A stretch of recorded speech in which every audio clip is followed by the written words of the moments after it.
the longest minute. Good morning, good morning, good morning. It is 5:30 in the morning. That means it is time for Sketching and Coffee Live with the Artistic Biker. I am recording. I'm going to spritz these watercolors real quick. Every day at 5:30, especially on Thursdays, we gather and we draw a toy from the toy box, a random object from the Random Object Randomogrifier, if you will. And today's random object is a Egyptian hieroglyph. It's actually a hieroglyph of the god Re, and it's not just a hieroglyph of the god Re. It is, I mean, it's a hieroglyph of the mythology of the god Re. It's more than just a representation of the god himself, because the representation of the god himself is just a little disc on the top, the disc with the dot in the middle. That is the god Re. The bird is a Bennu bird, and the Bennu bird is the manifestation of the will of Re that carries Re's spirit up out of the underworld and into our world, where he then rides across the sky in a boat pulled by scarabs. He's first pushed out across the sky by scarabs, because Re is the sun god. So he's pushed out across the sky by scarabs, and he sails across the sky, lighting the day, dying with the evening, going into the underworld.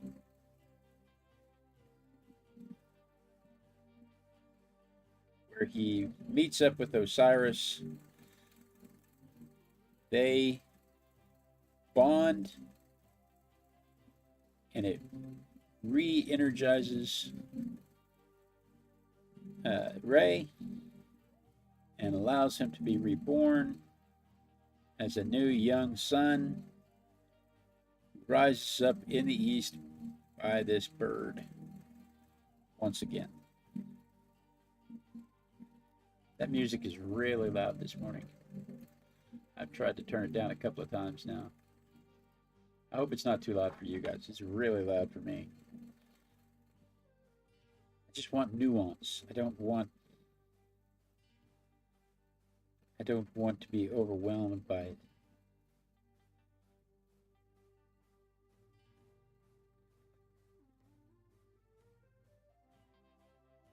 When you hear the stories, they sound. My mom's in my ear telling me that the music is fine, that it's just me, it's just my end, and that's fine. I understand. When you hear the stories, they sound so far-fetched. They're so far outside of our understanding of the world that we just can't imagine anybody believing this stuff. And maybe they did, maybe they didn't. Maybe it was just stories they told each other. Maybe it was just stuff they wrote on tomb walls to give them the idea that there would be an afterlife, that they would see their loved ones again, that they could understand their universe, that their universe was somehow predictable.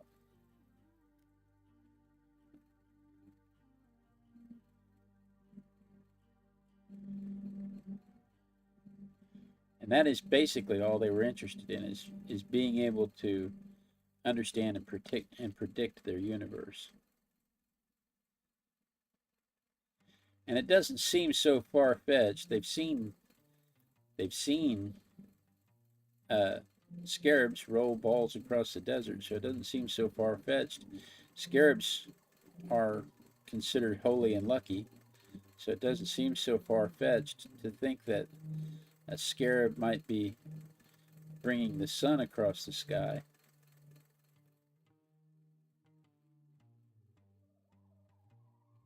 If that is your belief that the scarabs are wholly unlucky.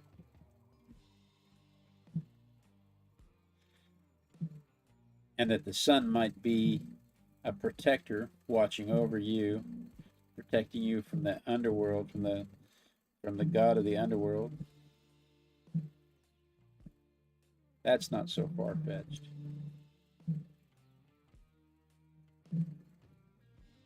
I just did a real quick block in, and then it's kind of a simple figure. So once I got the block in done, I just went ahead and started adding some anchor details. And once I got the anchor details done, it was really just go in and start adding the features.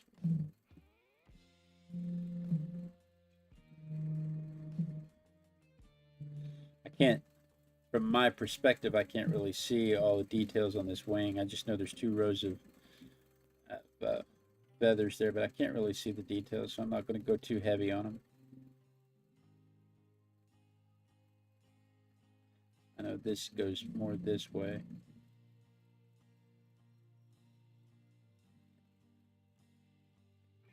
But it's not too far-fetched to imagine that they were just trying to make sense of their universe, and so they just, as the story progressed, you know, more questions come up. Well, how does a ball of fire get across the sky? Oh, dung beetles. Yeah, it's dung beetles. They bring us luck. They bring the gods luck. Well, how does he rise from the underworld? His spirit manifests as a Banu bird, and he rides up out of the underworld. And he sails across the sky. And when he sails across the sky, he's got 3 different names. His morning, day, and night names are different. In the mornings, he's Capri. And you'll have to forgive me if I pronounce it wrong, because I've only ever seen it in print. So in the mornings, he's Capri. During the day, during his strongest part of the day, he is Ray. And then in the afternoons and into the evening, he becomes Atum.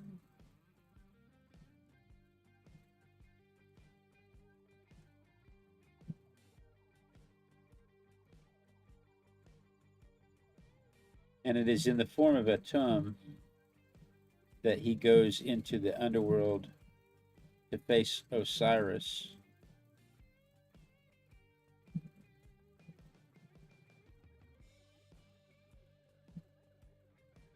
And arise anew the next day again as Capri.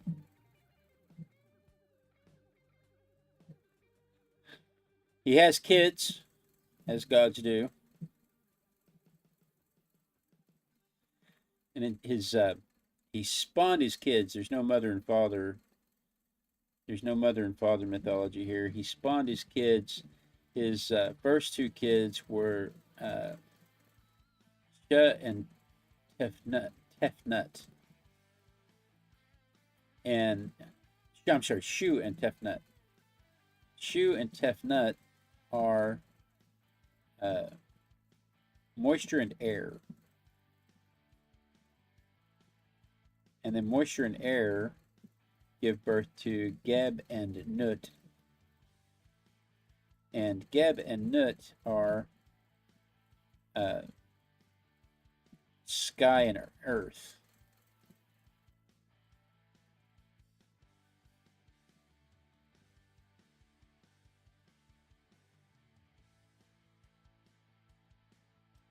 And sky and earth, Geb and Nut,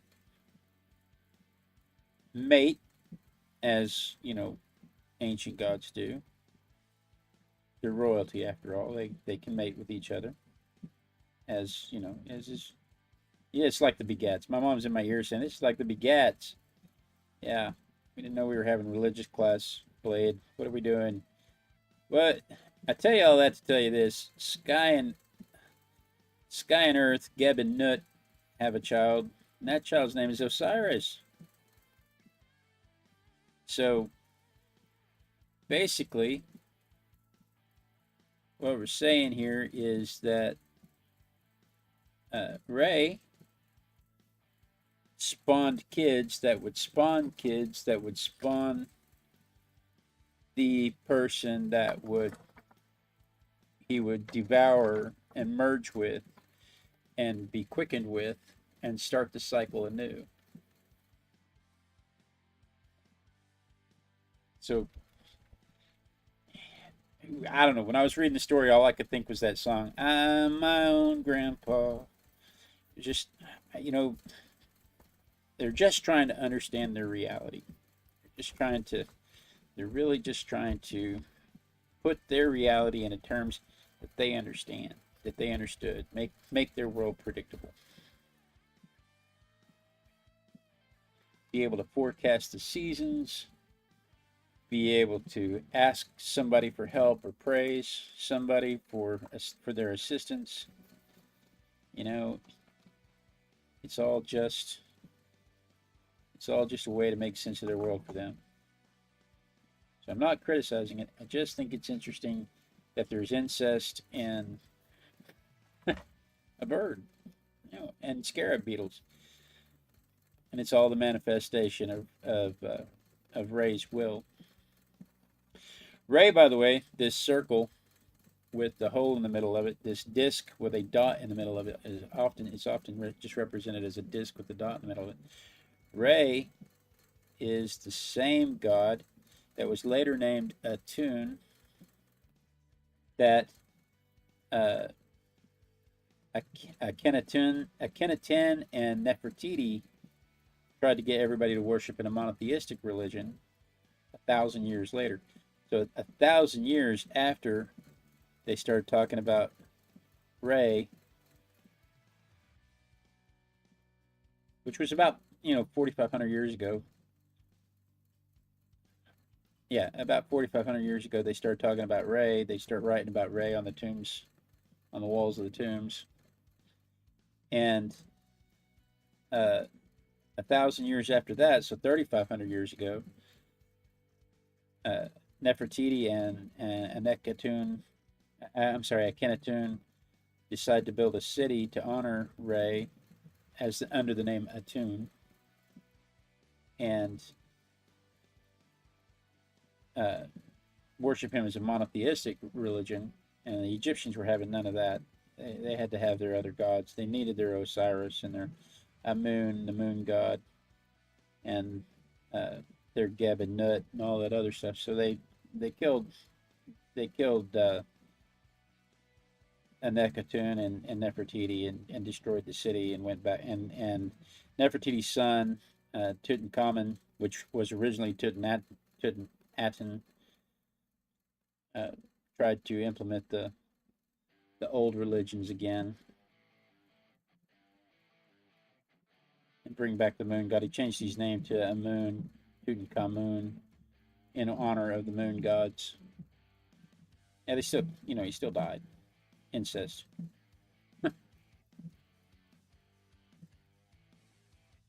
He still died, and they completely eradicated his kingdom. But to me, it's just an interesting story. When they decided to try monotheism 4,500 years ago, 3,500 years ago, when they decided to try monotheism, the people weren't having it.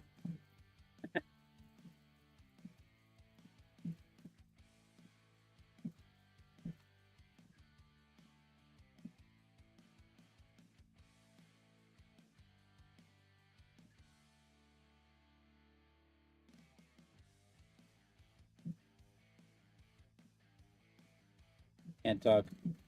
Harding. The other thing that struck me was the similarity between the names and some of the words we use. I think it's really interesting that the sun god Ray and the Latin and Spanish word for king is rey.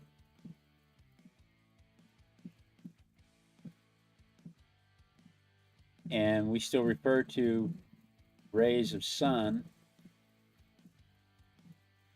But when you try to look up the etymology of this, and this you'll hear me, if you watch many of my shows, you'll hear my frustration vented about this many times. If you try to look up the etymology of this, they will tell you these words are not related because Latin and Greek are Indo-European languages, and Egyptian is an Afro-Asiatic language, and so the two words have different origins and completely different meanings and completely different.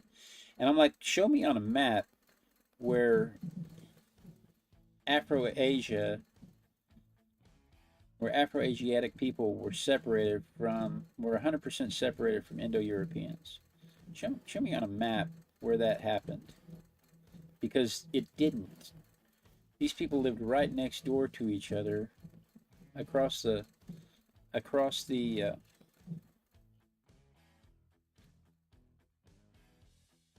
big body of water. What is that big body of water in Mesopotamia? Well, not Mesopotamia, but Mediterranean. Right across the Mediterranean Sea. These people lived right next door to each other.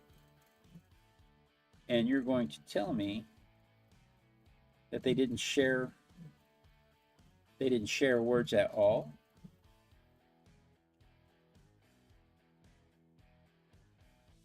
You know, the United States is primarily an English-speaking country, and here in Texas, we have a lot of people who speak English and Spanish. Together, we call it Spanglish. I'm willing to bet that when you get into the Mediterranean, some 2,000, 3,000 years ago, I'm going to bet that you have a little bit of Greek Egyptian or Grecian going on there. Let me draw this real quick.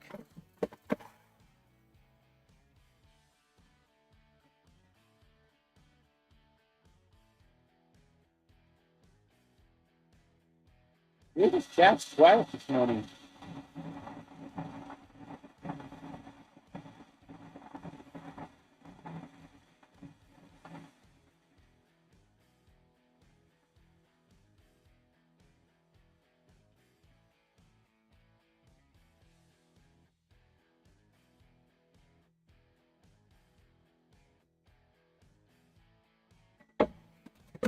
Yeah, the chat's super quiet this morning. So yeah, I'm willing to bet there was some crossover there, that there was some Greek Egyptian going on together, and I'm going to call it Grecian just because I think it's a funny sounding word. But they love to say things like, you know, look at the name of the afternoon king, Atum, Atum, A-T-U-M. Now the Egyptians don't have vowels, so we have to add the vowels to make them. We have to add the vowels to make them pronounceable to us.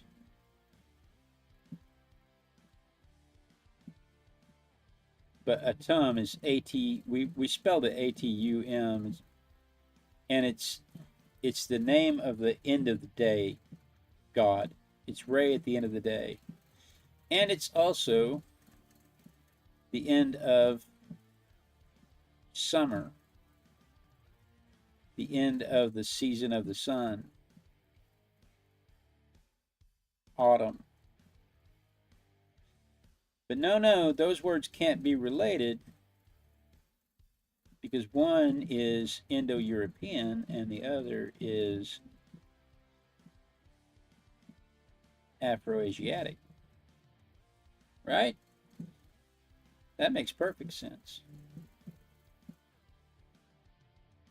Because the people on one side spoke one language and the people on the other side spoke a different language. So they would never share culture or language or ideas. That that doesn't happen, right?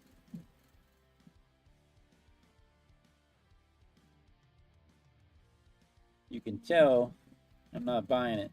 But, I'm one of the unwashed masses. I'm not anybody that they would say, "Hey, Blade, what do you think about this?" Me, I think people all over the world have been trying to communicate with each other for thousands upon thousands of years.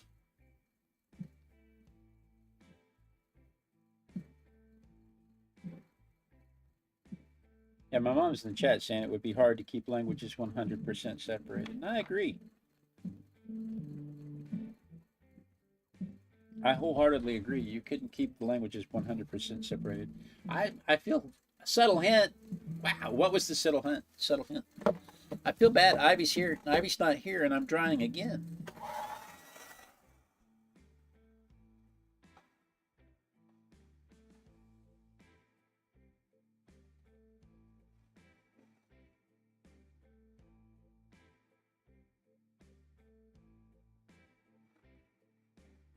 You're just joining us. Welcome aboard. Be sure and say hi in the chat.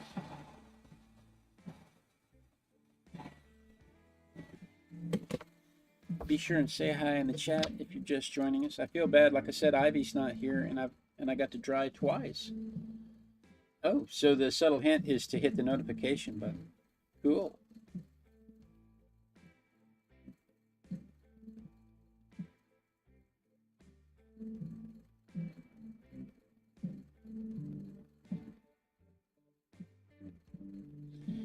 I kind of wish Omar was here. Omar joined us when we did. I don't remember if it was the pyramids or if it was Nefertiti. But Omar joined us, and he's Egyptian, and it would have been nice to ask an Egyptian what the modern take on all this is. Now I know Egypt is mostly a Muslim country now. Sphinx. Omar was here for the Sphinx. Oh, my mom is saying, "Well, you make up your mind, woman." She says it was the pyramids, not the Sphinx. But it would be interesting to see what the modern take on Egyptian culture, what their modern take on it is. And I know that they're mostly Muslim, and I know that the Muslim culture just recognizes all of this as pagan worship, and they don't really approve of it. But it would be interesting, and what's really interesting to me is there's a rise in people who are reviving these religions. So you've got the Hemetics who are spending their time researching the old religions, the old Egyptian religions specifically, and they are working to revive the religion of the people. Now, whether or not they believe it, or it's just something to do, I can't answer, and I wouldn't shame them either way. I think there's value in preserving the history of it, and I think there's value in believing anything that brings you peace.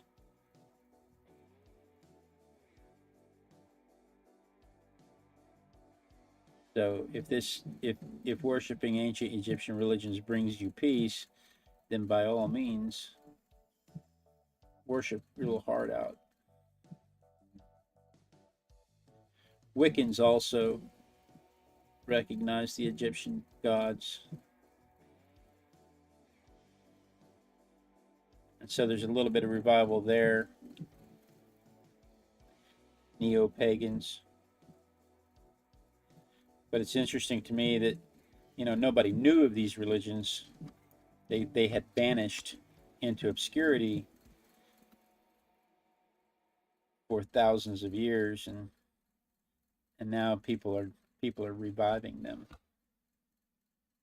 Either, like I said, either for historical value or to fill a void that they feel in their current religious status. Either way, as long as it brings you peace, power to you. So there is my hieroglyph of Ray.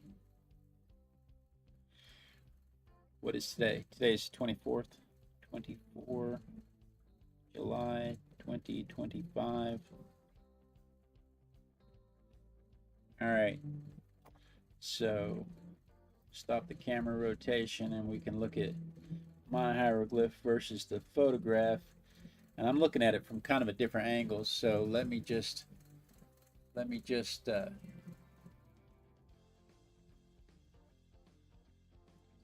swap this out. I gotta take this microphone off, make sure it's turned off.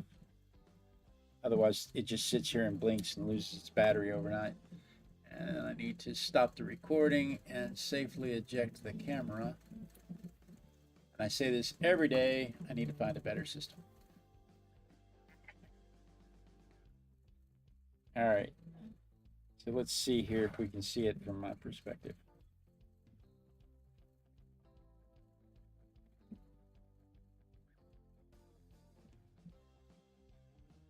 Yeah, I was more like this.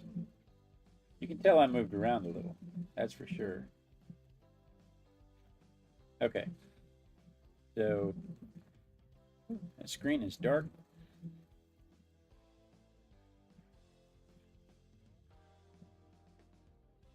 So there it is from my perspective. You can see the bird's a little thinner from my perspective. From above, it looks like a little fat, chunky bird, but from my perspective, it's a little thinner. All right, so that is what I did this morning. The little girl is not in town, so I have to pull my own canisters out. So let's see what the canister is for tomorrow. It is, oh, it's an ancient skull. It's a skull fossil. Is it a T-Rex? I don't think it's a T-Rex. No, it's a plant eater. What kind of plant eater is it? It is a plant eater. I want to say Diplodocus, but I don't think that's right. I'm going to have to take a picture of it. All I know is that it's a plant eater like an Apatosaurus or something. It's not a, I don't know, it might be a Brachiosaurus with its nose on the top, but it's not. There's not a B on that. The print is so very, very small, and I'm old. So there's what we're doing tomorrow. Friday the 25th. So if you're watching this Friday the 25th and it's before 5:30 in the morning, then you're watching the trailer, and this is what we're about to draw. So stick around and we'll get right on it. But in the meantime, that wraps today's show. Thank you so much for joining me. You know, I look forward to this every day if you're watching the recording. We do this every day at 5:30 in the morning. I probably should mention at the beginning of the show that every day I put a photograph of the object that we're going to draw. The night before, I post it to my community on YouTube. So if you'd like to draw along, you can always go to the community page and get the photo from there and download it, and you can draw along with me. And if you do so, you can also post an image. You can also post your picture to the community page. If you're a subscriber, you can post your picture to the community page, and I would look forward to seeing those. Also, if you're watching the recording, there's a link in the description below to take you back to the community page to see the reference photo. So if you do that, I would love for you to let me know so that I can see a version of it. I saw that Claudia was drawing a little idol, a little tiki idol. She posted and she tagged me in it. That's awesome. So I really do look forward to seeing your drawings and stuff. It just makes it that much more fun for me to have tribe and community going on across the world, because she's in the Netherlands. So guys, thank you again. Thank you so much for joining me. I look forward to it every day when I get to come downstairs and I get to art with my besties. Be sure and tune in tomorrow. Same Artistic Biker time, same Artistic Biker channel. And we dance. And we dance until somebody says they see me dancing, because once they say they see me dancing, then I know that the lag has caught up to the stream, and we don't have to worry about whether or not I'm going to be cut off mid-sentence, because it's important that you're not cut off mid-sentence. Being cut off mid-sentence can be quite frustrating because nobody really wants to be cut off mid-sentence.